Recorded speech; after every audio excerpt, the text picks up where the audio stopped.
Hello and welcome to this Is It Good review slash preview of Occupy Mars, which is developed by Pyramid Games and released, published by PlayWay. We're going to have a look at this game. We're going to look at some things that are in the current early access that you can get via Steam. You're going to look at some of the things that are positive in it, some of the things that maybe are not so great, and also quite a large elephant in the room, I guess, comparing it against other titles that have come before and tried the Mars simulation genre and how it sort of stacks up against those titles. So Occupy Mars, it's a first-person survival slash base building slash resource gathering slash grind technological unlock game. And it has a campaign and it has a sandbox. There is multiplayer that is supposedly in development for it. When that's due out, I'm not sure. The campaign itself, which is what I spent the bulk of my time in, it does do a pretty good job at launching you into this sort of scenario of how and why you ended up stuck on this planet by yourself with very little in the way of supplies to start with, and it did give quite a good start to the campaign. So having said that, it kind of is a bit stereotypical because a lot of them are all the same in terms of other games, and they've done very similar things. This is the inside of a little base that I've built. It's a main workshop. We have areas for growing hydroponics. We have extension rooms which have things like beds, desks, that sort of stuff, places you can drop stuff off, bathrooms.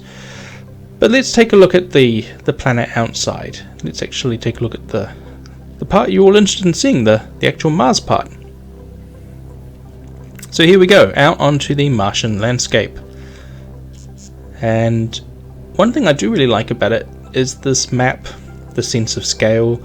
The game has got several different locations that you can choose to start, and it does a really good job in terms of creating this Martian landscape, which is pretty desolate. You get things like weather events come through, you get dust storms come through that will clog up all your solar panels and that sort of stuff. You get, I think I had a cyclone or tornado once, yeah. And you can build vehicles, rovers. Got my trusty quad bike here that you can zip around the Martian landscape. Now, it has quite a good power and water mechanic built into the game, but building is a little bit different from some other titles. So what happens is that you have a tech tree, and the tech tree is broken into 5 different parts. And so each of these tech tree parts unlock new options in terms of tools, building, materials to be able to work from. And then when you want to build something, you go to your blueprints. And so say I want to build some more solar panels, I can drop down a template here and then equip my trusty little blowtorch. And assuming I've got all the parts I need in my inventory, then it is literally as simple as click. And if I don't have something, then it'll tell me what it is that I'm missing. And likewise, I can get my grinder and I can disassemble stuff to recoup those materials. So here's a transformer that I started building.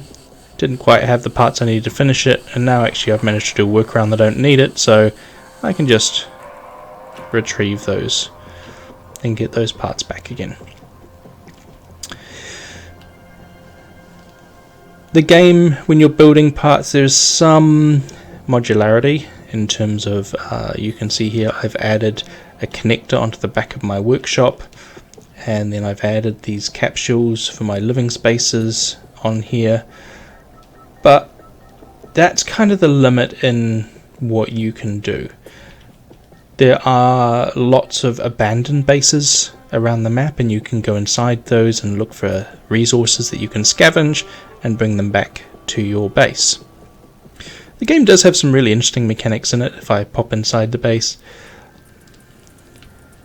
I'll show you. So growing food, I have some seedling potatoes that are starting to sprout there in my grow cabinet. And then here I have some large potatoes that I can harvest and turn into food. I can genetically modify my seeds to improve them and make them better. I have to manage the power to my base to be able to determine how much power different things are getting. I have a 3D printer here that I can print all sorts of different parts and components as long as I have the right amount of raw resources available. And then I even have a station here where I can do things like repairing circuit boards. So I can actually drag that onto here. And if I go repair, and it tells me what is wrong with it. And then I can actually use my soldering iron, replace some components, and look at actually getting those parts operational again. So really nice touch in that.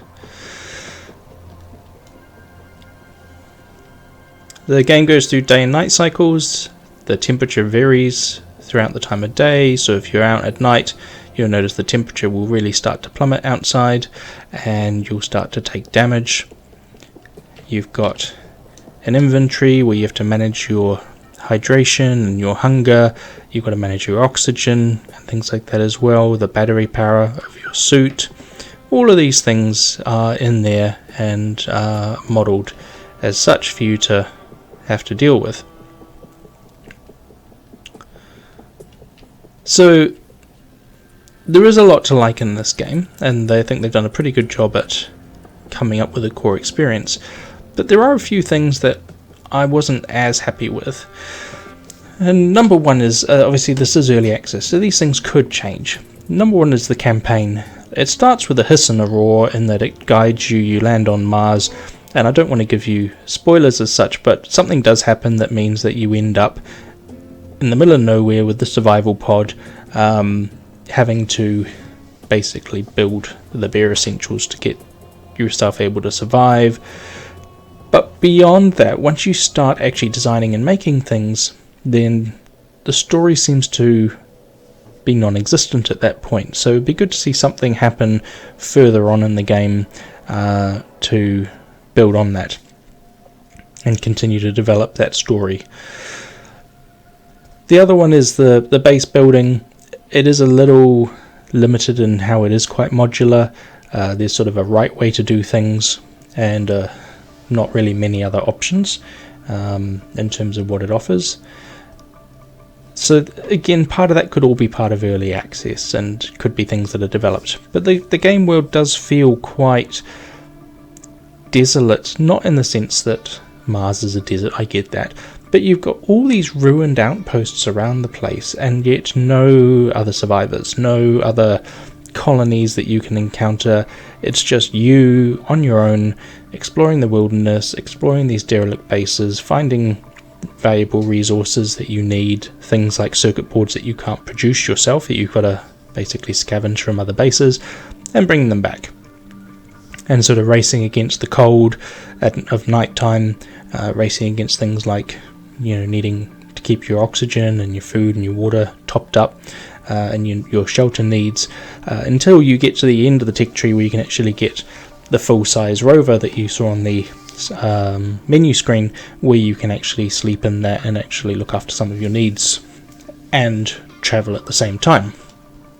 So the big question is it good? Well, one of the things that I want to talk about is another title, and that is Take on Mars, which came out in 2017 by Bohemia Interactive, which was the publisher of Arma. And in some ways the two titles have quite a bit in common. They're both based on Mars. They both feature a single player campaign where you play as an astronaut who is trapped on Mars and having to survive, develop technologies and create a base to be able to that's the thing, isn't it? Take on Mars actually had an ending that in the campaign you had to reach another base that actually had an escape rocket and be able to get off Mars, get back home again. Occupy Mars doesn't seem to have that yet. Take on Mars, one thing that it did have that was, in my opinion, was superior, was the modular base building. So you had to build a 3D printer from parts, and depending on how big you built the 3D printer, that determined what things you could print in terms of building pieces. So you want to build a massive airlock, you're going to need to actually 3D print the parts for the bigger 3D printer that you need to build that airlock. It was quite a modular step-by-step process.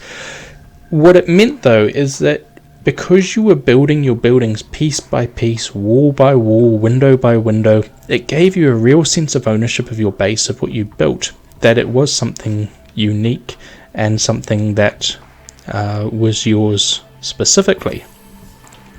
Whereas these pre-generated buildings don't quite sort of offer that sense of engagement, I guess. Yes, you can customize where you put the different things within the workshop. All of these stations are individual customization that I've placed, but it's not quite as simple as going, oh, I want to have a window here so that I can look out on the Martian landscape when I'm tending my crops, for instance.